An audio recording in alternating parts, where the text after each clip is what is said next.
Hello दोस्तों, बहुत बहुत स्वागत है आप सबका फन विद सब्जेक्ट के इस नए वीडियो में। दोस्तों, समावेशी शिक्षा के बारे में कुछ वीडियोस पहले से भी अपलोड किए जा चुके हैं। मैं आपसे निवेदन करूंगा कि उन वीडियो को आप पहले देख लें ताकि आपको समावेशी शिक्षा की प्रकृति, अर्थ और उसके संदर्भ को समझने में सहायता मिल सके। समावेशी शिक्षा के इस पार्ट में हम अध्ययन करेंगे समावेशी शिक्षा के उन प्रावधानों का जो विधिक तौर पर अक्षम जन और असमर्थ व्यक्तियों के लिए समावेशी शिक्षा और समाज में उनके समान अधिकार और उनकी सहभागिता को सुनिश्चित करती है। समावेशी शिक्षा के लिए अक्षम और सामाजिक तौर पर वंचित स्कूलों में समावेशन के लिए उठाए गए कदम निम्नलिखित हैं। दोस्तों, ये प्रावधान निःशक्त व्यक्ति अधिकार अधिनियम 2016 के तहत बनाए गए हैं। इन प्रावधानों में प्रथम समाहित निःशक्तता 7 से बढ़कर 21 कर दी गई है। 1995 के अधिनियम के तहत 7 तरीके की अक्षमता हुआ करती थी, जो अब 21 तरीके की कर दी गई है। नई निःशक्तता को शामिल करने का अधिकार सरकार को सूचना के तहत दे दिया गया है। सरकार किसी भी नई निःशक्तता को अधिनियम के तहत शामिल कर सकती है। सरकारी नौकरी में आरक्षण निःशक्त जनों के लिए 3 से बढ़ के 4% कर दिया गया है। समस्त सरकारी और मान्यता प्राप्त स्कूलों में समावेशी शिक्षा का प्रावधान लागू किया जा चुका है। सभी भवनों में निःशक्त व्यक्ति को सुगम्य बनाया जाएगा, वहां पर उन लोगों के आवाजाही में सुविधा हो, इसके लिए कुछ ऐसे प्रावधान किए जाएंगे। निःशक्त व्यक्ति किसी भी निर्णय में अभिभावक और निःशक्त जन की सहभागिता से किया जाएगा। केंद्र सरकार ने निःशक्त जन आयुक्त को 2 सहायक आयुक्त और 11 विशेषज्ञों की सहायता दी है। निःशक्त जन सहायता हेतु केंद्र और राज्य स्तर पर सहायता फंड की स्थापना की गई है, जिसके तहत निःशक्त व्यक्तियों को स्वरोजगार के लिए आर्थिक सहायता प्रदान की जाती है। जिला स्तर पर निःशक्त जन अधिकार हनन मामले की सुनवाई के लिए पृथक न्यायालय की भी स्थापना की गई है।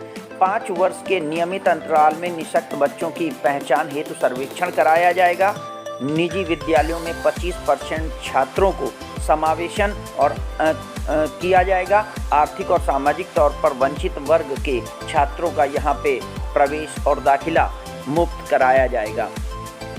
निःशक्तता अधिनियम के तहत बेंचमार्क निःशक्तता 40% कर दी गई है, जिससे 40% कोई व्यक्ति अक्षम होने पर अपना सर्टिफिकेट प्राप्त कर सकेगा और अक्षम व्यक्ति अधिकार अधिनियम के तहत सुविधा और सहायता पाने का हकदार होगा।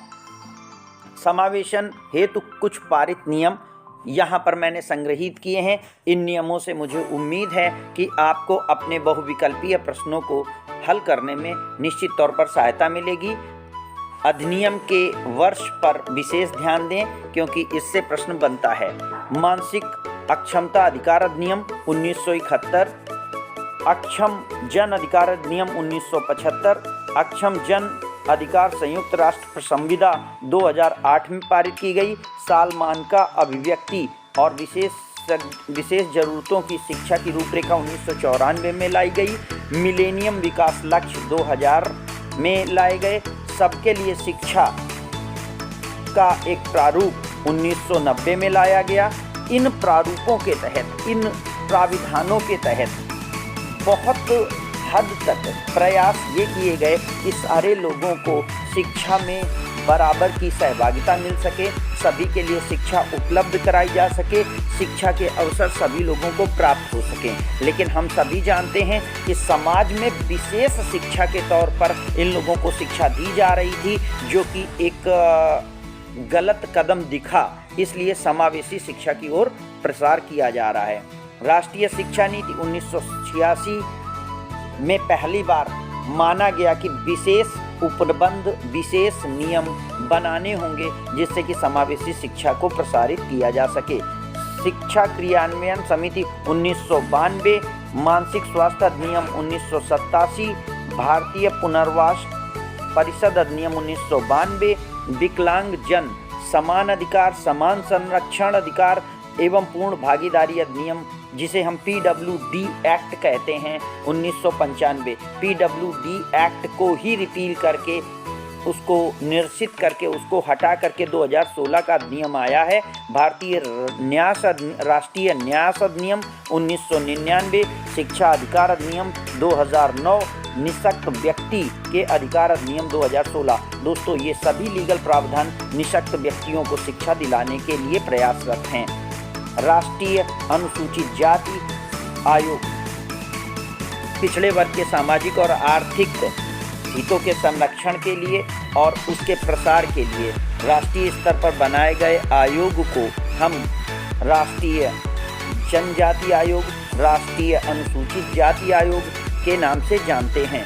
इस आयोग का गठन भारतीय संविधान के अनुच्छेद 338 के तहत किया गया है। यह एक संवैधानिक निकाय है जो अनुसूचित जाति के हितों के संवर्धन के लिए काम करता है। आयोग पिछड़े वर्ग के आर्थिक हितों को सुरक्षित रखते हुए समानता और समावेशन का प्रयास करता है। यह आयोग का प्रमुख कार्य है। इसके विकास और इसके रूपांतरण पर कुछ नियम हैं, कुछ प्रावधान हैं। 65वें संविधान संशोधन 1990 के द्वारा अनुसूचित आयोग को अनुसूचित जनजात आयोग में बदल दिया गया। 89वें संविधान संशोधन के द्वारा पुनः 2 पृथक आयोग बनाए गए, जिसमें अनुसूचित जाति आयोग को अनुच्छेद 338 के तहत गठन किया गया। अनुसूचित जनजात आयोग को बनाने के लिए 338 अनुच्छेद को संशोधित करके 338 का निर्माण किया गया और अनुसूचित जनजाति आयोग अलग से बनाया गया। इस तरीके से 2 अलग अलग आयोग इस सामाजिक आर्थिक पिछड़ेपन को दूर करने के लिए बनाए गए। आयोग की संरचना: प्रत्येक आयोग में एक अध्यक्ष है, एक उपाध्यक्ष होगा और 3 सदस्यों से मिल करके ये आयोग बनेगा। इस तरीके से हम देखते हैं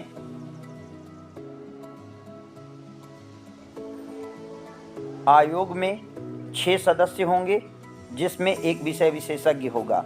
आयोग के मुख्य कार्य: अनुसूचित जाति और जनजाति के सभी मुद्दों की निगरानी करना, अनुसूचित जाति और अनुसूचित जनजातियों के आर्थिक और सामाजिक मुद्दों पर सरकार को सलाह देना, देश की सुरक्षा उपायों के क्रियान्वयन को लेकर राष्ट्रपति को नियमित रिपोर्ट देना, एंग्लो इंडियन समुदाय के संबंध में अपनी भागीदारी का निर्वहन करना।